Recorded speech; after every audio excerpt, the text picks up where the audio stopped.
越早，寿命越短，有科学依据吗？香港大学的研究做出解释，睡得越早，寿命越短。我建议你啊，别强迫自己。廖阿姨再次苦心劝诫老伴王大伯，可王大伯却十分固执，不愿听劝。俗话说，早睡早起身体好，我怕自己长期晚睡，容易折寿。王大伯语气里满是无奈。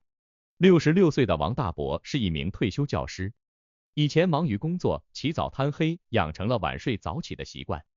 退休后，王大伯为了养生，开始尝试调整自己的睡眠习惯。以前常常备课、批改作业到晚上12点，如今王大伯决定晚上9点就入睡。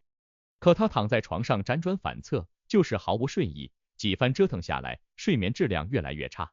廖阿姨见他如此折腾自己，便劝他不要强迫自己，按照自己的睡眠习惯去睡觉。不管几点睡，只要睡得香，醒来感觉神清气爽就是最好的睡眠。可王大伯认为老伴是在胡说八道，他认为熬夜不仅会加速衰老，还会诱发多种疾病。于是王大伯我行我素，依旧试图将自己的生物钟提前至晚上9点。就这样坚持了2个月，可这2个月期间，王大伯却常常睡不好。虽然9点就已经躺在床上，可他入睡困难，即使睡着了，也很容易醒来，之后再难入睡。长期睡眠质量差，导致王大伯白天常常感觉头晕脑胀，精神萎靡不振，严重影响日常生活。这天，廖阿姨在网络上看见一篇科普文章称，研究发现睡觉不宜过多，睡得越早，死得越早。这可把廖阿姨吓得不轻，赶紧将文章转发给了执意要早睡的王大伯。看完文章的王大伯联想起自己近些天的症状，心里开始发慌，当晚就决定不再早睡了。早睡早起是自古流传的健康理念，但越来越多的研究发现，睡得早可能并非一件好事，这是怎么回事呢？为何睡眠会与寿命长短挂钩？今天就来跟大家好好说道关于睡眠的那些事儿。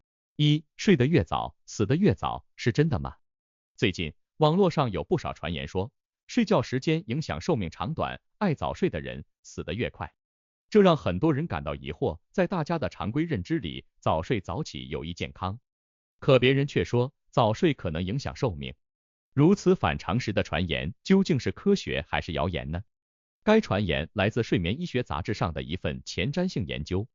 该研究通过对全球21个国家11万多名受试者进行流行病学调查发现，睡得越早，可能死得越早。根据不同的作息时间，研究人员参与者分为3个小组：早睡者晚上6到10点；2正常者晚上10到12点；3晚睡者午夜12点后。经过长达9.2年的随访调查，研究人员发现，与作息正常者相比，早睡者死亡或发生心血管事件的风险提升了 29%， 晚睡者提升 11%。看到这里，早睡的朋友是否已经开始心慌不已？其实对于这项研究，不用过于担心，这只是一个流行病学研究，结果只能反映相关性，并无法证明事件和结果之间有明确的因果关系。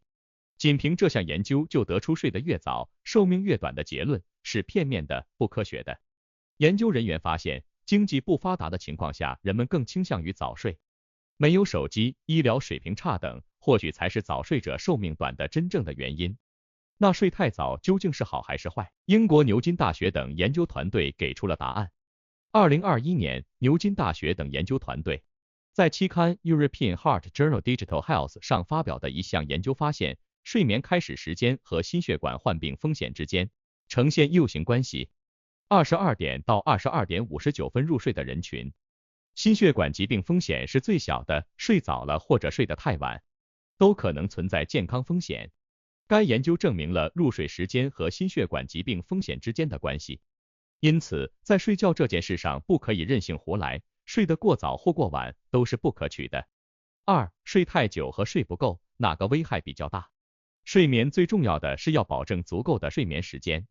如果睡太久或睡不够，身体可能面临以下问题：睡不够。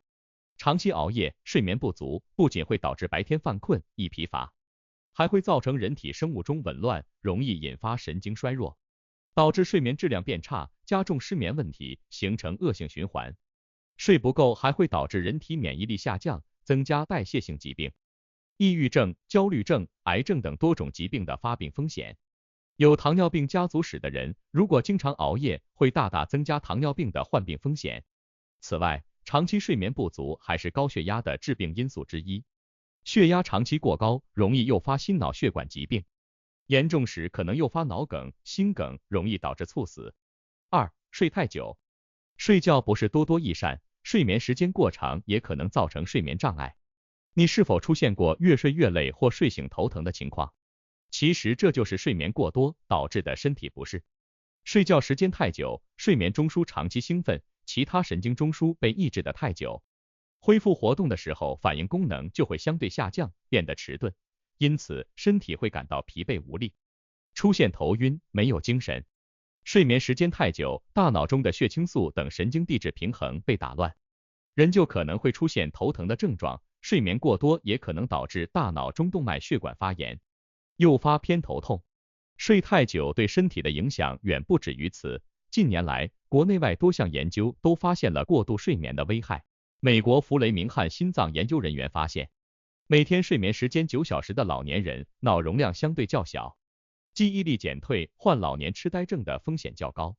Sleep 杂志上的一项研究发现，过度睡眠与结直肠癌风险增加有密切关系，尤其是打鼾和超重的人群更需警惕。另一项发现，睡眠时间与糖尿病的患病率呈 U 字形曲线。如果睡眠时间8小时，患糖尿病的风险会增加3倍。因此，建议大家要保持良好的作息，遵循睡眠的自然规律，不要长期熬夜，也不要睡懒觉。3. 每天到底睡多久比较好？睡太久和睡不够都存在健康风险。那么，不同人群每天睡多久比较好？中老年人最佳的睡觉时长是多久呢？美国睡眠基金会根据不同年龄段做出了睡眠时长推荐，具体如下图，大家可以根据自己的年龄进行对比参考。美国睡眠专家建议，成年人的睡眠时间建议保持在7到9小时，65岁以上中老年人为7到8小时。年纪大了，睡眠相对减少一点，一般来说是正常的表现。中老年人大脑皮质的神经细胞抑制和兴奋都不如年轻人敏感，不容易疲劳，因此睡眠时间可能会减少，睡眠也容易变浅、易醒。4. 如何拥有一个好睡眠？大家都知道睡眠的重要性，然而由于压力、紧张或疾病等各种原因，很多人都存在睡眠困扰。中国健康睡眠调查报告2022显示，约3/4的人曾有睡眠困扰。失眠、入睡困难、易醒是十分常见的问题。如何才能提高睡眠质量呢？建议做好这3件事。1. 找到失眠的根源。想要拥有高质量睡眠，首先要找到影响睡眠的根源问题。如果是因为疾病导致失眠，建议尽早治疗。一些泌尿系统、呼吸系统、消化系统疾病都会影响睡眠质量，如尿崩症、鼻炎、胃食管反流等。这类患者需在医生的指导下治疗，当疾病好转，睡眠也会慢慢恢复。如果是因为工作压力大、焦虑导致失眠，那就要学会保持乐观的情绪，改变自己的心态。此外，还可以求助亲朋好友，通过亲友的慰藉释放情绪，减轻压力。若情绪长期紧张焦虑，一直无法缓解，建议求助精神科医生来帮助改善。2. 营造舒适的睡眠环境。睡眠环境要安静舒适。首先，建议睡觉时及时关闭所有灯光，拉好窗帘，卧室要暗。其次，睡眠尽量不要玩手机，关闭电子设备，减少噪音，营造安静的睡眠氛围。若声音过于嘈杂，会刺激神经系统，容易使大脑处于亢奋状态，影响睡眠。最后，寝具也要选对，枕头高低、软硬、被子大小、薄厚要合适。卧室的理想睡眠温度建议保持在18到24度，20摄氏度是最舒适的睡眠温度。温度过高或过低都容易使睡眠变浅，不容易进入深度睡眠。3. 不要乱用药。很多人一失眠就开始擅自用药，殊不知滥用褪黑素、安眠药等药物，不仅对改善睡眠无益，还可能产生一些副作用。褪黑素不是药，对失眠只能起辅助效果，并无治疗作用。长期服用外源性褪黑素会导致机体褪黑素分泌减少，过多服用外源性褪黑素还会导致人体出现精神不佳、注意力分散、反应速度下降等表现。对于普通失眠人群来说，不建议长期服用褪黑素，滥用药物容易加重肝肾负担。如果长期存在睡眠困扰，建议及时就医治疗，谨遵医嘱用药。总而言之，睡眠对我们的健康至关重要，睡太多或睡太少都可能对健康不利。保证规律的作息和充足的睡眠时间，人体才能恢复疲劳，增强免疫力。朋友，你每天几点睡觉呢？